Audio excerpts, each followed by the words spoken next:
Good morning, everyone. My name is Estrella Hernandez, and I had the honor of serving as a 2023 through 2024 Fulbright English Teaching Assistant in Taichung, Taiwan. And I am so excited today to be speaking with you through Zoom about what my perspective was like helping to facilitate bilingual learning in elementary schools throughout Taichung. I am so incredibly excited to be speaking with such an amazing group of educators and to have the chance to join you all this morning. I wanted to give a big shout out to Kevi Yang for making me aware of this amazing workshop and training and giving me the opportunity to participate, as well as my coordinator, Yuan Chen, for always ensuring that I was able to really pursue my interests in CLIL through a combination of workshops and trainings, and then also facilitating camp, which I will talk to you more about in this presentation. Okay, I'm a big believer in signposting where we're going. So just to get an idea of the flow of today, or at least my section of today's training and workshop, I will be splitting my presentation into two parts, talking about what were some of the most impactful aspects of bilingual education that I think I interacted with. The first is an English camp, in which me and other Fulbright ETAs traveled around Taichung to deliver one consistent class that had been pre-prepared to second and fourth grade students around the city. It was very cool and very exciting, and we'll get into it a little more later. Part two, after that, we'll be focusing on my experience with content and language integrated learning, or CLEAL, which I will speak about a little more in depth later, and in particular, how I worked with my LET to adapt Chinese language health class materials into bilingual activities and brief lessons. Let's get started. So a little about me. I've introduced myself as a Fulbright ETA, but where exactly was I in Taichung? What did I do beforehand? What am I doing next? I graduated last year from university in the United States with a focus on international relations and aspiring to a career in law. I had volunteered throughout undergrad, working predominantly with adult populations to teach them about civic education in the United States, or to help with some non-native English speakers prepare for citizenship interviews in the United States. And that experience really motivated me to come to Taiwan and get some more professional experience teaching English and working with a bit younger students. So I had the amazing honor and pleasure of being the first Fulbright ETA at my host school, Shuda Elementary School in Taichung South District. It was such a phenomenal experience because of my LET and particularly, and because of the flexibility and creativity I was kind of able to express through CLEAL teaching and incorporating other kinds of interactive hands-on activities into the English textbook, in addition, of course, to the direct from textbook teaching we're doing. Next year, I will be studying at the University of Oxford. So if anyone here has advice on living in the UK or studying in the UK, please share it with me. I am not sure where I'm going to get my beef noodle fix when I'm at Oxford. So if you have the vaguest connection or a restaurant recommendation, it would be much appreciated. Okay, let's get started. So going back to kind of the signpost I gave right when we started talking, today we'll be going through what an English camp looked like. I'll do a mock camp session with you, predominantly explaining things the way I would if I were teaching a classroom of second graders, although I will pause to explain extensions or maybe modifications I would make to the lesson for fourth grade students. So the second part of this presentation will be focused on content and language integrated learning, or CLEAL, which essentially means combining instruction about a specific subject as well as foreign language instruction into one class. In the case of working with first and second grade students, it meant teaching health class materials in very simple English and trying to work in activities where we would have students use English to describe perhaps the feel of an object, the taste of a food they were eating, where they should brush their teeth. We'll get into that a little bit more later, but I really enjoyed my CLEO classes as an opportunity to think a bit more creatively about English instruction and to get to incorporate some more of, I guess, my own flair or activities I was really interested in, or even trivia games, and use those as a vehicle to help students learn English. Let's go ahead and get started with the background of camp. I've said the word camp a lot, but I haven't really explained in depth beyond traveling what that entailed for me and the other Fulbright ETAs. Camp, or English Camp, is a weekly program in which a group of 2 to 3 Fulbright English teaching assistants go to different schools around Taichung to deliver a pre-prepared lesson on a set topic. And so I will be showing you a bit about how we would run a camp. This year, our topic was America's 4 seasons, of course, spring, summer, fall, and winter.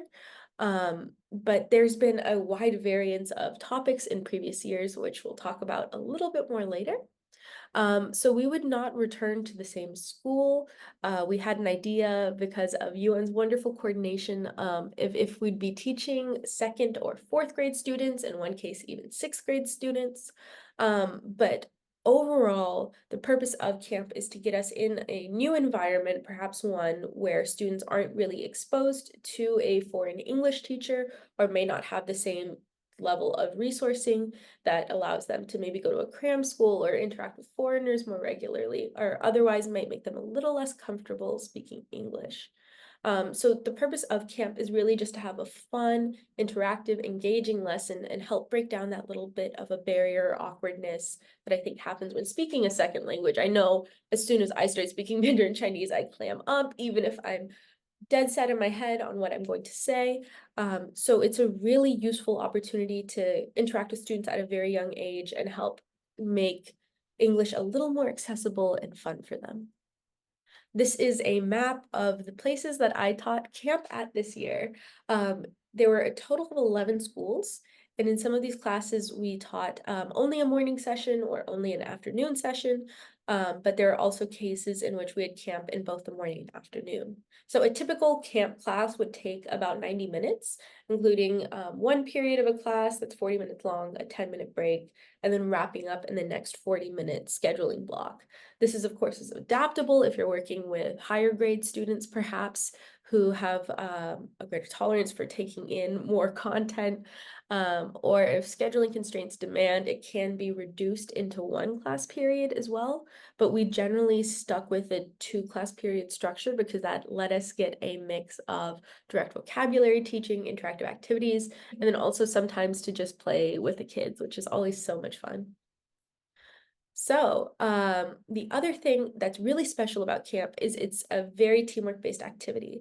And so in the case of local English teachers here or local teachers here preparing a similar camp lesson for maybe your school or schools in your district, this was a very collaborative process. No camp, I think, was ever built by one person. It was just a group of Fulbrighters getting together to brainstorm and tease out a subject we were interested in, vocabulary we thought was most essential about that subject.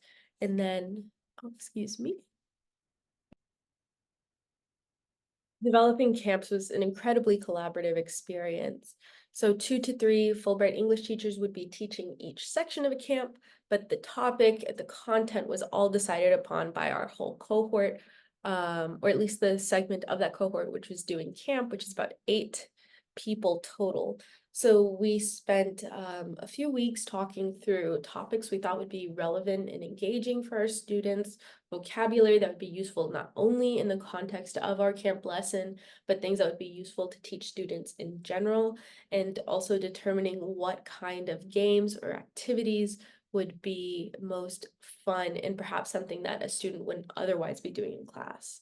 Another important flag about camp as well is that the topics can really be as varied as you want them to be. I'll go through some more themes that were used in previous years, but these are really just starting points. And so because my co-teachers and I, or at least the other foreign teachers I was working with, are also American, a lot of our themes revolve around particulars of the United States climate or holidays, or comparing, for example, what life is like in the United States and Taiwan.